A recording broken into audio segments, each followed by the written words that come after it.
The Kaiju Archetype are a series of high attack 7 to 10 star monsters first introduced in Booster Pack Clash of Rebellions. They all possess the ability to tribute an opponent's monster in order to summon them to the opponent's side of the field. Think of a more modern lava golem, except for the fact that you tribute one monster instead of two and you don't deal damage every turn. So the question then becomes, why would you want to summon a powerful monster to your opponent's side of the field? Well, in today's decks, boss monsters usually have some exceptionally high levels of self-protection, and as such, the Kaijus offer a simple way to get over them. However, the Kaijus aren't all about just tributing opponents' monsters. As a bonus, Kaijus can be special summoned to the controller's field if there is another one on the opponent's. The idea behind this mechanic is referencing the Japanese movies where two giant monsters appear and fight in the middle of a huge city. Let them fight. In fact, the word kaiju itself is a Japanese word that roughly translates to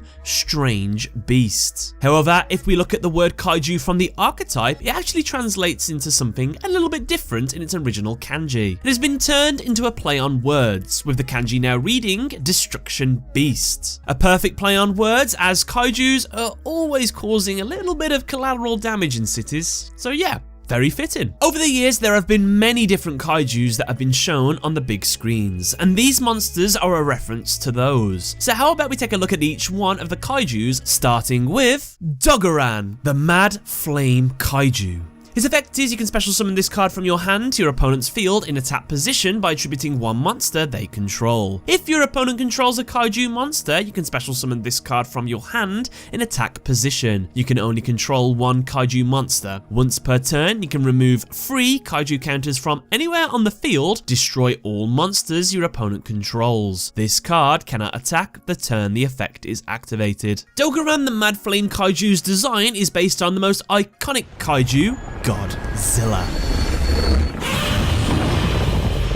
He first appeared in the 1954 film Gojira. However, he wasn't just a movie monster. He was a representation of something much more melancholy. He was created at a time where Japan was scarred and recovering from the devastation of a nuclear attack. On March 1st, 1954, a hydrogen bomb called Castle Bravo was tested in the Pacific just off the coast of Japan. This bomb affected the lives of many of those who lived just offshore, and was also the inspiration for Godzilla. The film Godzilla is about a rampaging radioactive beast that rises up out of the sea, leaving nothing but destruction in its wake. The first film is an encapsulation of the land of Japan's fear of a nuclear-powered monster, known as a nuclear bomb. In fact, it was mentioned that the Castle Bravo test was one of the biggest inspirations for Godzilla, as Godzilla, when he emerges, comes out of the sea, very similar to that of the Castle Bravo nuclear test. However, since the 1954 film, Godzilla has actually adopted a much more lighter tone, with him appearing in many different forms throughout the media. In fact, Dogoran the Mad Flame Kaiju's design is much more akin to the Burning Godzilla, who appeared in the 1995 film Godzilla vs. Destroyer.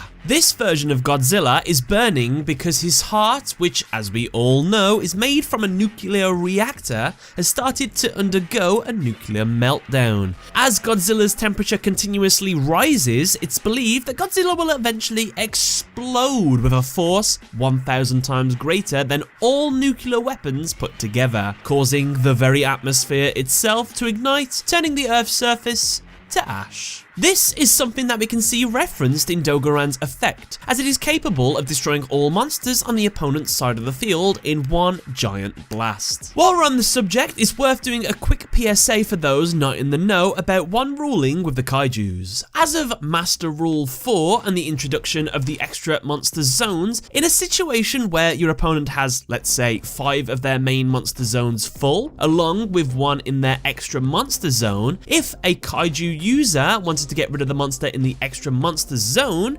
using that said kaiju, unfortunately, he won't be able to do it as there is no space for the monster to be summoned after. This is because main deck monsters cannot be summoned to the extra monster zone under any circumstances. Kumongous, the sticky string kaiju. From this point onward, let's skip the you can special summon this card from your hand to your opponent's field in a tap position by attributing one monster that they control. If your opponent controls a kaiju monster, you can special summon this card from your hand in a tap position. You can only control one kaiju monster. We'll skip that because that's for every single one of the kaijus. However, Kumongous's unique effect is when your opponent normal or special summons a monster, you can remove 2 kaiju counters from anywhere on the field until the end of the next turn. That monster cannot attack, and it has its effects negated. So Kumongous, the sticky string kaiju, is based on Kumonga, a giant spider kaiju from the 1967 Godzilla film, son of Godzilla. They both share almost identical names, with Kumongous being a portmanteau of the word spider in Japanese and the word humongous. Another similarity between the two is that they are both spiders that share identical colour schemes of black and yellow. As well, Kumonga can shoot out webbing to immobilise their enemies. This is something that Kumongous also references in its effect, as it is able to prevent a monster from attacking and using its effect by immobilising them. Radian, the multi-dimensional kaiju. We have the typical kaiju effect, with its unique ability being, once per turn you can remove 2 kaiju counters from anywhere on the field, special summon 1 Radian token, Fiend type Dark, level 7, attack 2800, defense 0, but it cannot be used as a synchro material. Radian, the multi-dimensional kaiju, is based on the antagonist of Ultraman Ginga, known as Dark Yugioh, who, spoilers, turns out to be previously one and the same person as the main protagonist, Ultraman Ginga. Bam, bam, bam, bam. According to the legend, Dark Yugioh and Ultraman Ginga were once one entity prior to the multi-dimensional battle known as the Dark Spark War, which the fact that Radian is called the multi-dimensional kaiju is definitely referencing said war. Yugioh and Ultraman actually separated after their opposing ideologies on the human race began to conflict. Though both of them believe that due to how limited life is, everyone is afraid of the end, and as such, suffering, pain, and mistakes are born from this desperation. The conflict arises where Yugioh also believe that happiness, life, and even time should be eradicated in order to prevent more sadness and mistakes from entering the world. Whereas Ginga believed instead that overcoming the sadness and the mistakes is the true purpose of life, so that the next generation can inherit a better future. Looking at the artwork of Radian and the character design of Dark Yugioh, we can see many similarities between the two. In fact, Radian, the multi-dimensional kaiju, actually has a few references hidden in its artwork as well as in its card effect. The fact that the monster is made up of darkness itself is another reference to the Ultraman franchise, as the Dark Giants too look like this. Its effect to duplicate itself seems to be based on the ability of the Baltans, which were aliens that appeared in the Ultraman franchise. And finally, his name of Radian, which of course is not very similar to that of Yugioh, could be derived from a different kaiju known as Rodan, as Rodan's original Japanese name is Radon. Very close. Super Anti-Kaiju War Machine Mecha-Dogoran. Sorry, I'm going to have to jump in there. That is a really long name for a Yu-Gi-Oh card. In fact, if we look at the Japanese name, it's even longer. Super Mecha-Dogoran, the Anti-Kaiju Final Battle Weapon. That's 55 characters altogether, by the way. That's insane. But hey, that gives me an idea for a future top 10. Anyway, his effect is the standard kaiju ability of tributing and special summoning and only having one on the field. However, his unique ability is that once per turn, you can remove 2 kaiju counters from anywhere on the field, equip 1 kaiju monster from your hand or graveyard to this card. This card gains attack equal to the combined original attack of the kaiju monster equipped to it by this effect. So, Super Anti-Kaiju War Machine Mecha-Dogoran is based on the mechanically constructed version of Godzilla called Mecha-Godzilla. This kaiju was originally created in order to defeat Godzilla in his 1974 debut film Godzilla vs. Mecha-Godzilla. However, Mecha-Godzilla's design wasn't entirely unique, as its design was inspired by another mechanized version of a giant American kaiju, and it was 1966 Mechanicong.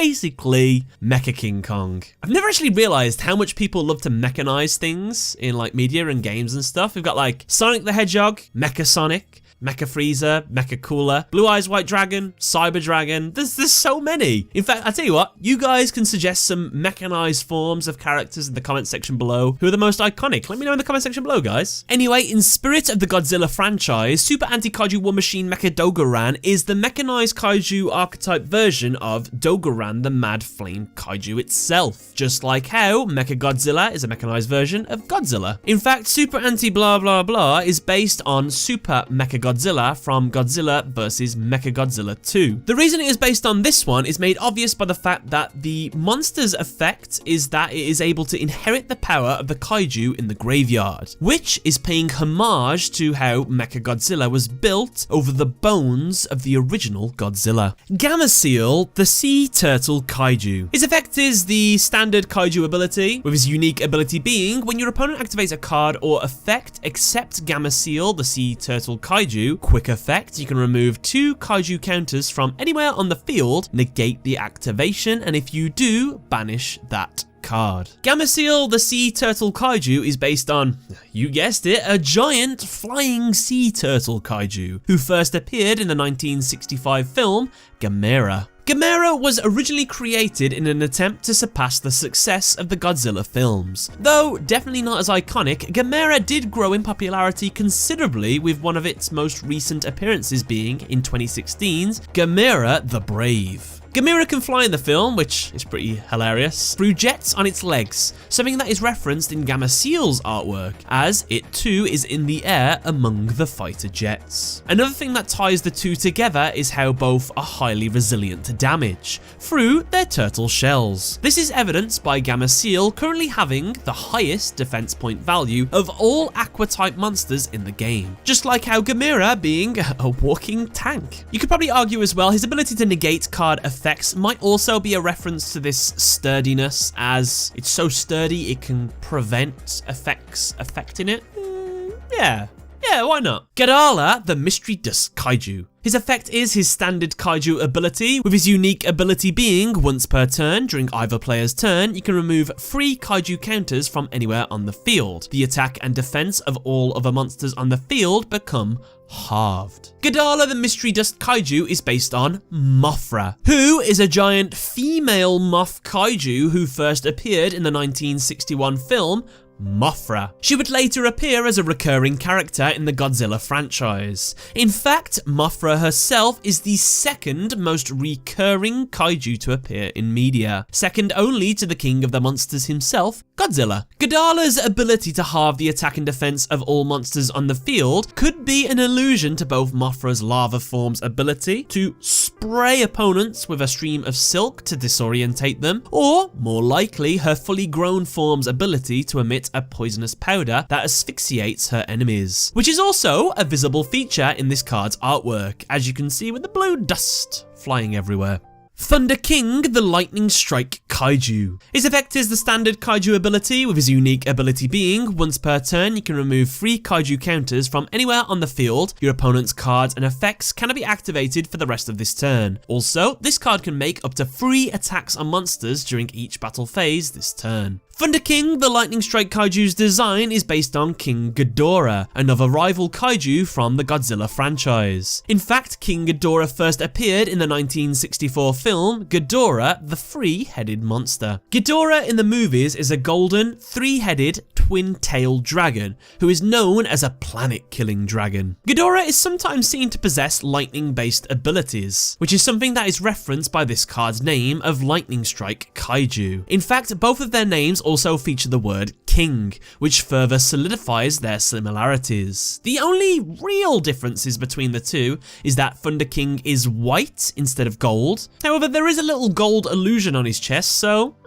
maybe we can get away with that one. Also, Thunder King only has 1 tail instead of the 2. As well, Thunder King has arms, whereas King Ghidorah does not. that. Dragons without arms are called wyverns as well, I do believe. And in terms of this monster's attack, it's rather obvious, but its ability to attack 3 times is alluding to the fact it has 3 heads. Something that would have been quite cool if Blue Eye's Ultimate Dragon could have done. Jizukiru, the Star Destroying Kaiju. He has his traditional Kaiju ability, as well as his unique ability being, during either player's turn when a card or effect is activated that targets exactly 1 card and no other cards, you can remove 3 Kaiju counters from anywhere on the field, negate that effect, and if you do, you can destroy 1 card on the field. Jizukiru, the Star Destroying Kaiju's design is based on Legion, who first appeared in the 1996 film Gamera. Legion are a symbiotic silicon-based kaiju, with silicon being a bluish-grey material that is neither classed as a metal or a non-metal. It is somewhere in between, and as such, both Jizukiru and Legion both have an almost non-metallic look to them. You can see they are both obviously made from this silicon material. This monster's ability to both negate and destroy could be a reference to Legion's ability called Nasal Horn, which is able to create an electromagnetic field to counter Gamera's plasma fireballs. Whereas this monster's ability to destroy a card on the field might be much more akin to Legion's ability to fire a blue beam of focused microwaves. Finally, we have the support cards for the archetype. We have Kyoto Waterfront. Each time a card is sent from the field to the graveyard, place 1 Kaiju counter on this card for each card sent. Maximum of 5. Once per turn, while 3 or more Kaiju counters are on this card, you can add 1 Kaiju monster from your deck to your hand. If this card would be destroyed by a card effect, you can remove 1 Kaiju counter from this card instead. This card's name and appearance is a wordplay on 2 very popular Japanese cities, Tokyo and Kyoto. You mash them together, you get Kyoto. It's very similar to the film Big Hero 6 as well, because they have a combination of Tokyo and San Francisco in there called San Fran-Sokyo. So yeah, it's similar to that. Next up, we have Interrupted Kaiju Slumber. Its effect is destroy as many monsters on the field as possible. Then special summon in a tap position 2 Kaiju monsters with different names from your deck, 1 on each side, but they cannot change their battle positions and must attack if able. During your main phase, except the turn this card is sent to the graveyard, you can banish this card from your graveyard,